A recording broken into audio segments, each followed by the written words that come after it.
హరీష్ రావుకు కళ్ళెం. ఉమ్మడి మెదక్ జిల్లాకే పరిమితమైన ట్రబుల్ షూటర్.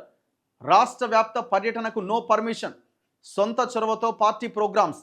సోషల్ మీడియా వేదికగా ప్రభుత్వంపై విమర్శలు. టన్నెల్ పరిశీలన ప్రోగ్రాం తప్ప జిల్లా టూర్లకు దూరం.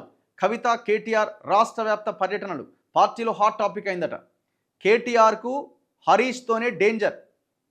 ఫిషరీస్ కార్పొరేషన్ చైర్మన్ మెట్టు సాయి కుమార్. ఇప్పుడు ఏ మాట కామాట హరీష కవితన కేటీఆర్ అంటే ఎంతో కొంత పాజిటివ్ మార్కులు పడేది హరీష్ రావుకే. డౌట్ ఏముంది అందులో? ఆయన కొంత హార్డ్ వర్క్ చేస్తాడని, గ్రౌండ్లో ఉంటాడని, ఇట్లా అన్ని రకాల.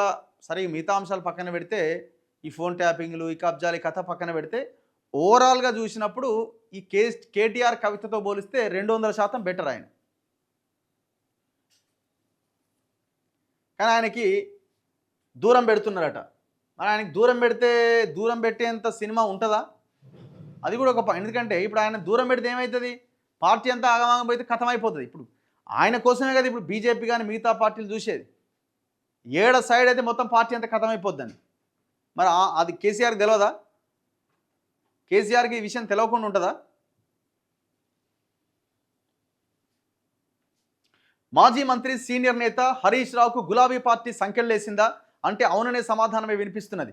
ఆయన రాష్ట్ర వ్యాప్త టూర్లు చేస్తే ఎక్కడ మైలేజ్ పెరుగుతుందో అని అడ్డుకట్ట వేసినట్టు ప్రచారం కూడా జరుగుతోంది. అందుకే ఆయన్ను కేవలం ఉమ్మడి మెదక్కే పరిమితం చేసిందని సమాచారం. ట్రబుల్ షూటరే కొన్ని కార్యక్రమాలను సృష్టించుకొని ప్రభుత్వంపై విమర్శలు చేస్తున్నారని టాక్. ఈ మధ్యకాలంలో ఆయన వెళ్ళింది ఒక ఎస్ఎల్బీసీ టన్నెల్ ఘటనకు తప్ప ఏ పార్టీ కార్యక్రమంలో కూడా పాల్గొనలేదని సొంత పార్టీ నేతలే అంటున్నారు. కేవలం కవిత కేటీఆర్ మాత్రమే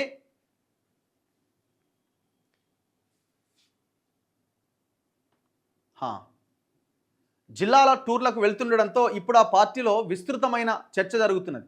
బీఆర్ఎస్ పార్టీ ఆవిర్భావం నుంచి కొనసాగుతున్నారు. ఆయనకు యువతతో పాటు ప్రజల్లో ఫాలోయింగ్ ఉన్నది. మాస్ లీడర్గా కూడా పేరున్నది. అయితే ఆయనకు పార్టీ కొన్ని నిబంధనలు విధించినట్టుగా ప్రచారం జరుగుతున్నది. ప్రస్తుతం పార్టీ ప్రతిపక్షానికే పరిమితమైంది. అయినప్పటికీ హరీష్ రావుకు రాష్ట్ర వ్యాప్తంగా పర్యటించేందుకు, పార్టీ కార్యక్రమాలు చేపట్టేందుకు అధినేత కేసీఆర్ అనుమతి ఇవ్వలేదని సమాచారం. ఆయన ఎక్కడ పర్యటనకు వెళ్ళినా అన్ని వర్గాల ప్రజలు ఆదరిస్తూ ఉంటారు. ఈ నేపథ్యంలో ఆయనకు పార్టీలో ఆదరణ ఎక్కువైతే నష్టమని భావిస్తున్నట్టుగా ప్రచారం. రాష్ట్ర వ్యాప్తంగా కేడర్ సంపాదించుకుంటే రాబోయే కాలంలో రాజకీయ సమీకరణలు మారితే ఏదైనా జరగొచ్చని ముందస్తుగానే కట్టడి చేస్తున్నట్టుగా తెలిసింది. ఇది అంతేగా కొడుకు కోసం అయి ఉంటుంది. కానీ ఏం లాభం? ఇప్పుడు ఆయన లేకుండా పార్టీ నిలబడే అవకాశం లేదు. ఒకవేళ ఆయన సైడ్ జరిగితే ఓ 20 నుంచి 30 మంది అంతా సైడ్కి పోతారు. ఇంకేం పార్టీ ఆడ? కేటీఆర్ని ఇప్పుడు కేసీఆర్ వయసు రీత్యా ఆయన లైన్ ఆయనది, ఒక పెద్ద మనిషిగా ఆయన ఉన్నాడు. కేటీఆర్ వల్ల అవుతుందా? కేటీఆర్ పార్టీని లీడ్ చేయడం అయితే అసలు కేటీఆరే కదా మొత్తం ఈ పార్టీ నాశనానికి కారణం. కేటీఆర్ అండ్ కవితే కదా. కవిత వల్ల అయిద్దా?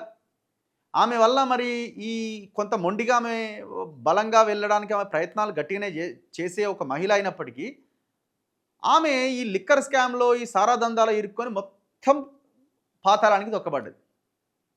ఇక ఆమె ఎక్కడ పైకి లేసే అవకాశం ఉంది? కేటీఆర్కు గండి పడుతుందనే ఈ వ్యవహారం చేస్తున్నాడు. కేటీఆర్ని సింహాసనం మీద నిలబెట్టి ఆయనకు పట్టాభిషేకం చేసినా, పార్టీ అధ్యక్షునిగా చేసినా ఇంకా లోపలికే తప్ప ఆయన వల్ల 0.1% కూడా పార్టీ ఎదుగుదల ఉండదు, ఉపయోగం లేదు. హరీష్ని వదులుకుంటే బీఆర్ఎస్ పైన అవుట్. సింపుల్గా చెప్పాలంటే హరీష్ రావుని వదులుకుంటే బీఆర్ఎస్ అవుట్.